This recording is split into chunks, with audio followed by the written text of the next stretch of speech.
As an article directory owner and editor, I am exposed to a huge number of articles every single day of the week.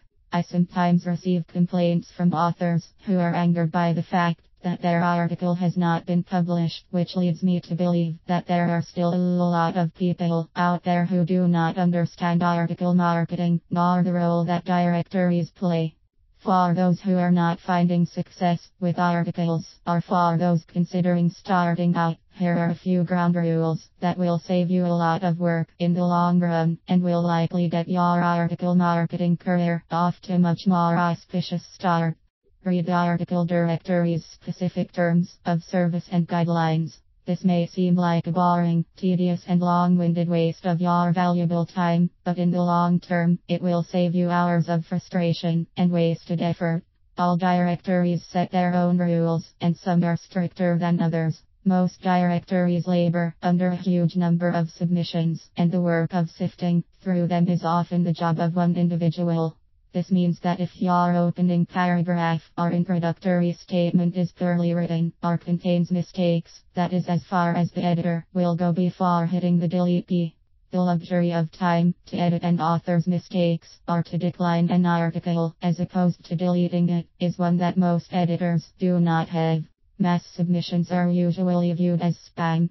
Let's face it, none of us are capable of writing over 200 articles in a day. I would say that even producing more than 10 would be a pretty amazing feat of productivity. It should come as no surprise to those submitting large numbers of articles in a 24-hour period to find that they are all deleted. Article directory software usually allows for quick erasure of such submissions, so if you don't want your work to fall victim to mass deletion, don't mass submit. All that is needed is a little common sense. If you are using a submission service, set the option to stagger your submissions over a longer period of time. Proofread your articles. If you don't know what this means, look it up. If your writing is riddled with spelling errors, poor structure, punctuation horrors and grammatical butchery, don't be surprised if none of them get published. I could write thousands of words on the most common mistakes seen in people's writing. These usually involve spelling and grammar. Spell check your articles. Even if you think you're perfect, you will often be surprised at the mistakes you make. If you tend to misspell a word regularly, you will never correct it unless you make yourself aware of it. If you are of the opinion that these things don't matter after all, people will know what you mean, then think again. If you want to write, and more importantly, see your work published and picked up by other website owners and bloggers, you need to demonstrate an ability to write well.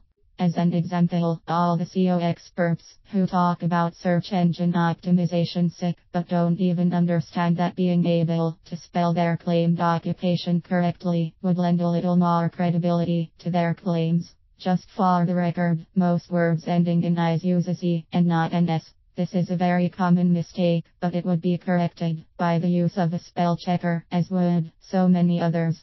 If you want to write with authority, you have to be able to exhibit basic literacy.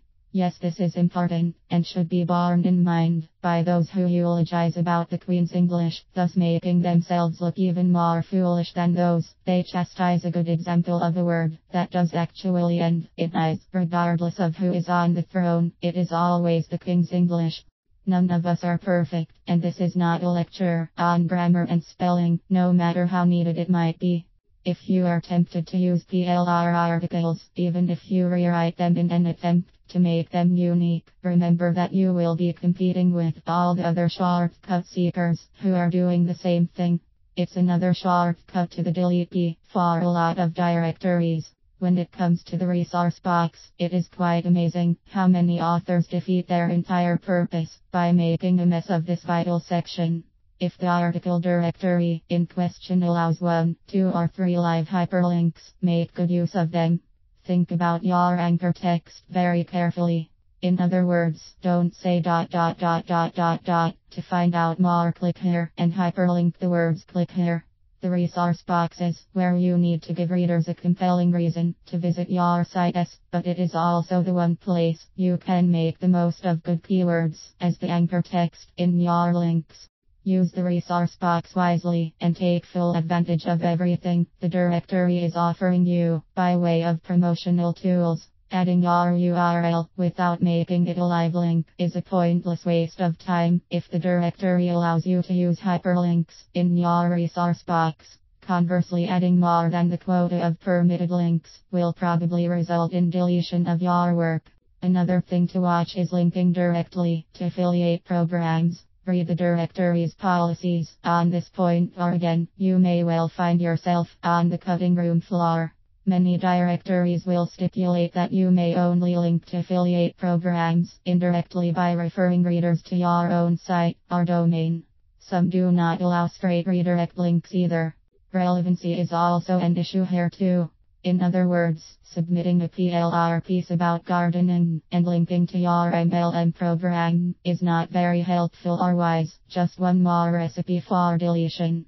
I should finish by saying that yes, you can churn out badly written articles to your heart's content, just don't be surprised at the results.